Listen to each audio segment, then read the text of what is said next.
ইসলাম মাযহাব কেন মানব? মাযহাব যদি আপনি না মানেন পরিপূর্ণ মুসলমান হতে পারবেন না। রব্বুল আলামিন কোরআন শরীফের মধ্যে বলেন, ইয়া আইয়ুহাল্লাযীনা আমানু আতিউল্লাহা ওয়া আতিউর রাসূলা ওয়া উলিল আমরি মিনকুম। হে ঈমানদারগণ, তোমরা আল্লাহ আনুগত্য করো এবং রাসূলের আনুগত্য করো। ওয়া উলিল আমরি মিনকুম বলতে তারা কারা? ইবনে আব্বাস রাদিয়াল্লাহু তাআলা আনহু হতে বর্ণিত, জাবির ইবনে আব্দুল্লাহ, ইমাম মুজাহিদ থেকে বর্ণিত, আতা ইবনে রব্বা, হযরত ইমাম হাসান বসরি, ইমাম কাতাদা, ইমাম আহমদ বিন হাম্বল রাদিয়াল্লাহু তাআলা আলাইহিম আজমাইন। উলিল আমরি বলতে ফুকাহা এবং উলামা হচ্ছে মুরাদ। রব্বুল আলামিন কুরআন শরীফের মধ্যে বলেন, ইয়াউমা নাদউ কুল্লা উনাসিম বিইমামিহিম। 15 পারা সূরা বানী ইসরাঈল আয়াত নাম্বার 71 এর মধ্যে রব্বুল আলামিন বলেন, আল্লাহ তাবারক ওয়া তাআলা প্রত্যেক ব্যক্তিকে কিয়ামতের দিন তার ইমামের নাম ধরে ডাকা হবে। এই আয়াতের ব্যাখ্যায় তাফসীরে রুহুল বায়ানে বলা হয়েছে, ইয়া শাফি, ইয়া মালিক, ইয়া হাম্বলি, ইয়া হানাফি। আচ্ছা বলুন, তাহলে যারা লা মাযহাবি, তাদের মাযহাব নেই, এরাকে কিয়ামতের দিনে কি বলে ডাকা হবে? এদের গুরু শয়তান, তাহলে শয়তানের নাম ধরে ডাকা হবে। আলহামদুলিল্লাহ সুম্মা আলহামদুলিল্লাহ, আমরা আহলুস সুন্নাহ ওয়াল জামাতের অনুসারী, আমাদেরকে ইমামে আযম আবু হানিফা রাদিয়াল্লাহু তাআলা আনহুর অনুসারী বলে ডাকা হবে, আহ্বান করা হবে। কিন্তু লা মাযহাবে গায়র মুকাল্লিদ নামধারী আহলে হাদিসদেরকে এদের শয়তানের নাম ধরে ডাকা হবে। এরা কারো মাযহাব মান্য করে না, আর মাযহাব মান্য না করলে ওই ব্যক্তি পূর্ণ মুসলমান হতে পারে না। কোথায় লেখা আছে? তিরমিজি শরীফ প্রথম খণ্ড 159 পৃষ্ঠা, আবু দাউদ শরীফ প্রথম খণ্ড 397 পৃষ্ঠা, দারেমি 248 পৃষ্ঠা, সুনানুল কুবরা লিল বাইহাকি 114 পৃষ্ঠা, মিশকাত শরীফ 324 পৃষ্ঠাতেও এই হাদিসটি বর্ণিত হয়েছে। এতগুলি হাদিসের মধ্যে, এই হাদিসের কিতাবের মধ্যে এই হাদিসটি বর্ণিত হয়েছে। এখন নামধারী আহলে হাদিসকে ভাবা দরকার, কিয়ামতের দিন তাদেরকে কার নাম ধরে ডাকা হবে। আসসালামু আলাইকুম ওয়া রাহমাতুল্লাহি তাআলা ওয়া বারাকাতুহু। বিরাদান ইসলাম, বর্তমান যুগে নেট ফারাজি বেরিয়েছে। নেট ফারাজি আপনাদের গ্রামে গঞ্জে নিত্য নতুন নামাজি দেখতে পাওয়া যায়। 1-1.5 হাত পা ভাগ করে দাঁড়ায়, 1-1.5 হাত পা দ্রুত করে রাখে। শরীয়তের বিধান অনুযায়ী এই 1-1.5 হাত পা ভাগ করে দাঁড়ানো যাবে কিনা, সেই সম্পর্কে নামাজে দাঁড়ানো অবস্থায় 2 পায়ের মধ্যে 4 আঙ্গুলের দ্রুত রাখা উচিত। ইহাই নামাজের আদব এবং সুন্নাত। নামাজে দাঁড়ানো অবস্থায় 2 পায়ের মধ্যে 4 আঙ্গুলের দ্রুত রাখা উচিত। এটাই নামাজের আদব এবং নবী পাক সাল্লাল্লাহু তাআলা আলাইহি ওয়াসাল্লামের সুন্নাত। আমাদের ইমামুল আইম্মা, কাশিফুল উম্মাহ, সিরাজুল উম্মাহ নু'মান বিন সাবিত, অর্থাৎ ইমাম আযম আবু হানিফা রাদিয়াল্লাহু তাআলা আনহু হতে ইহাই বর্ণিত হয়েছে শাফি মাযহাবের নির্ভরযোগ্য কিতাব সমূহে 4 আঙ্গুলের দূরত্ব রাখার কথায় বলা হয়েছে। 2 পায়ের মধ্যে 1 হাত দূরত্ব রাখা কোন মাযহাবের কিতাবে বর্ণিত হয়নি এবং এটা গ্রহণযোগ্য নয় এবং নামাজের এটা বেদবি। 1-1.5 হাত দ্রুত পা ফাঁক করে দাঁড়ালে যদি সাজদায় যায় তাহলে ওর পা দুটো এক হয়ে যায়। 1-1.5 হাত দ্রুত পা ফাঁক করে থাকা যায় না। এই জন্য আহলুস সুন্নাহ ওয়াল জামাত বলে যে কিছু ব্যক্তি বেরিয়েছে নামাজের মধ্যে কবাডি খেলে। বাস্তব ঘটনা যে কিয়াম অবস্থায় যদি কোনো ব্যক্তি 1-1.5 হাত দ্রুত দাঁড়ায় তাহলে সেজদা অবস্থায় ওর পা গুলো 1-1.5 হাত থাকবে না, দ্রুত থাকবে না, এক বালিশ দ্রুত হয়ে যাবে। তাহলে কিয়াম অবস্থায় এক পদ্ধতি আর সাজদা অবস্থায় আরেক পদ্ধতি। অর্থাৎ এরা নামাজে কবাডি খেলে, নামাজ পড়তে আসে না। তাই আমার আলা হযরত আজিমুল বরকত মুজাদ্দিদে দ্বীন ও মিল্লাত আকায়ে নিয়ামত দরিয়ায়ে রহমত কানজুল কারামত জাবালুল ইস্তিকামাত শাইখুল ইসলামী ওয়াল মুসলিমিন হুজ্জাতুল্লাহি ফিল আরদিন ফতওয়ায়ে রাজাবিয়্যা 3য় খণ্ড 51 পৃষ্ঠায় বর্ণনা করেছেন যে কোন মাযহাবে 1-1.5 হাত দ্রুত পা ফাঁক করে দাঁড়ানো এটা নয়, এটা নামাজের বেয়াদবি।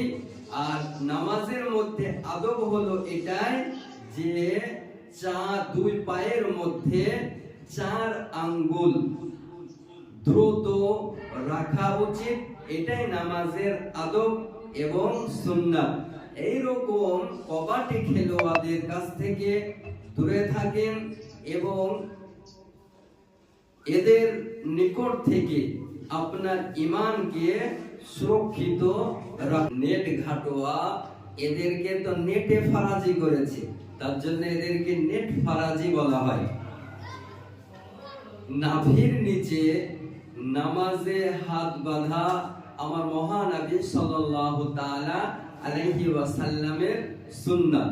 হাদিস উঠিয়ে দেখুন আন আবি হুযায়ফা আন্না আলিয়ান রাদিয়াল্লাহু তাআলা আন قال السنة وضع الكف على الكف في الصلاة تحت السرة।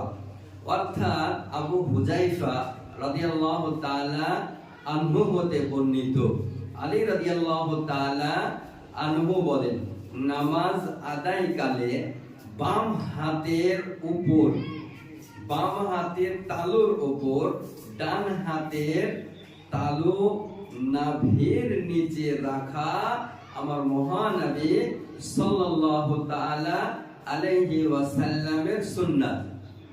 এই হাদিসটি আবু দাউদ শরীফ লেবানন বাইরুটের 3 পেজ নাম্বার 221 হাদিস নাম্বার 756।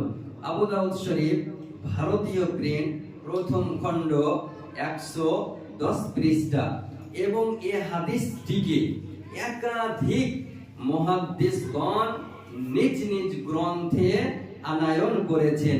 মুসনাদে আহমদ হাদিস নাম্বার 914 এর মধ্যেও উল্লেখ রয়েছে। দারিকুতনি প্রথম খণ্ড 286 পৃষ্ঠায় এই হাদিসটি উল্লেখ রয়েছে। হাত বাঁধার হাদিস 3 রকম আছে। হাত বাঁধার হাদিস 3 রকম রয়েছে। একটি হাদিস হলো নাভির নিচে হাত বাঁধা, এটা সহিহ হাদিস। আরেকটি হাদিস হলো নাভির উপরে হাত বাঁধা, এটাও সহিহ হাদিস। আর আরেকটা হাদিস হলো হাত ছেড়ে দেওয়া, নামাজ পড়া। তিনটি সহিহ হাদিস। কিন্তু যারা হুজ্জতি করে জবরদস্তি বুকে হাত বাঁধে, এই হাদিস পৃথিবীর কোন হাদিসের কিতাবের মধ্যে নেই বুকের উপরে হাত বাঁধা। হাত ছেড়ে দেওয়ার হাদিস আছে, হাত নাভির উপরে বাঁধার হাদিস আছে, এবং নাভির নিচে হাত বাঁধার হাদিস আছে। কিন্তু আমাদের জগৎ বিখ্যাত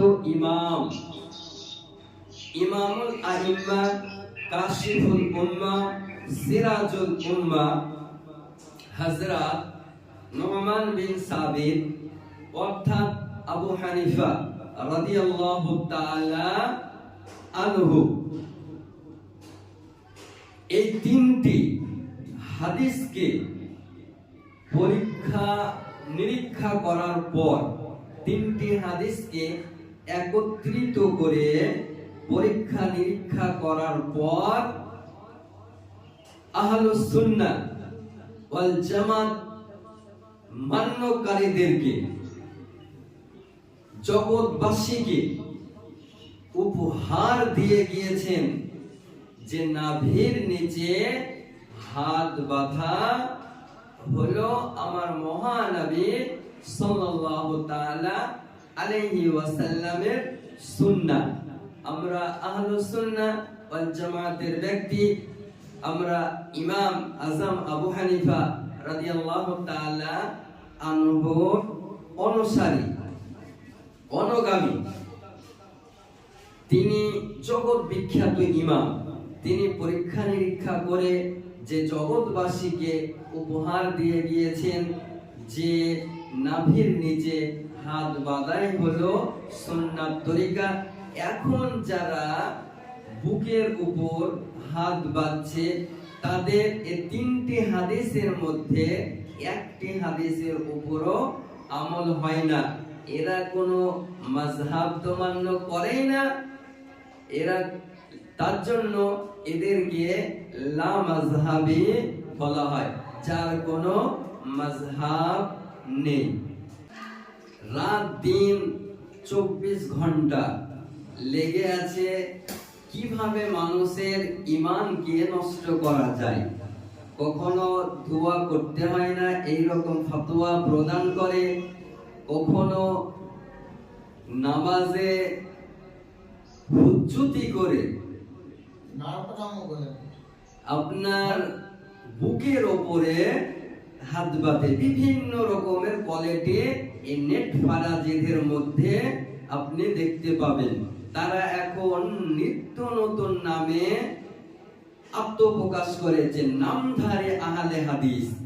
তো দোয়া কত বড় একটা ইবাদত, আপনারাকে একটু বলি যে দোয়া তাকদীর কেউ বদলে দিতে পারে।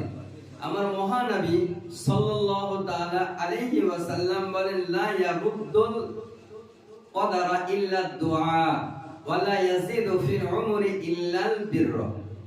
তিরমিজি শরীফ হাদিস নাম্বার 2139 এর মধ্যে উল্লেখ রয়েছে, দোয়া তাকদীর পরিবর্তন করে দেয়। দোয়া তাকদীরকে বদলে দেয়। এই হাদিসটি ইবনে মাজাহ হাদিস নাম্বার 90 এর মধ্যে উল্লেখ রয়েছে, আহমদ 222385 এবং মুস্তাদরাক লিল হাকিম প্রথম খণ্ড 497 পৃষ্ঠায় এই হাদিসটিকে সহিহ বলেছেন। ইমাম যাহাবিও বলেছেন এই হাদিসটি সহিহ। তাহলে যে তাকদীর মুআল্লাক শর্ত যুক্ত আছে, তা দুয়ার মাধ্যমে বদলে যায়। কিন্তু তাকদীরে মুবাররাম কোনদিন বদলায় না। দোয়া করলে বিপদ দূর হয়ে যায়, দোয়া না করলে বিপদ আসে। এগুলো লৌহে মাহফুজে আগে থেকে লেখা থাকে। নেক আমল আয়ু বৃদ্ধি করে দেয়, অর্থাৎ প্রকৃতি অর্থ আয়ুতে বরকত দেয়। যেমন সময় কাজে লাগানো, সৎ কর্মে সফলতা, মানুষের ভালোবাসা বৃদ্ধি, এ সমস্ত উত্তম পরিমাণ। তাহলে এখান থেকে, এ হাদিস থেকে দিবালোকের ন্যায় প্রমাণ হয় যে দোয়া তাকদীরকেও বদলে দেয়, ভাগ্যকেও বদলে দেয় এবং আয়ু বয়স বৃদ্ধি করে দেয়। তাহলে এইরকম নামধারী আহলে হাদিস এরা বলে দোয়া করা যাবে না। তাহলে আপনার সুস্থ মস্তিষ্কে একটু বিবেক বিবেচনা করে বুঝতে পারবেন যে এরা হলো ঈমান চোর। মানুষের সব সময় ঈমান চুরি করতে থাকে। এদের কাছ থেকে আপনাকে আমাকে কমপক্ষে 10 কিলোমিটার দূরত্ব বজায় রাখতে হবে এবং এদের কাছ থেকে ঈমান সুরক্ষিত রাখতে হবে।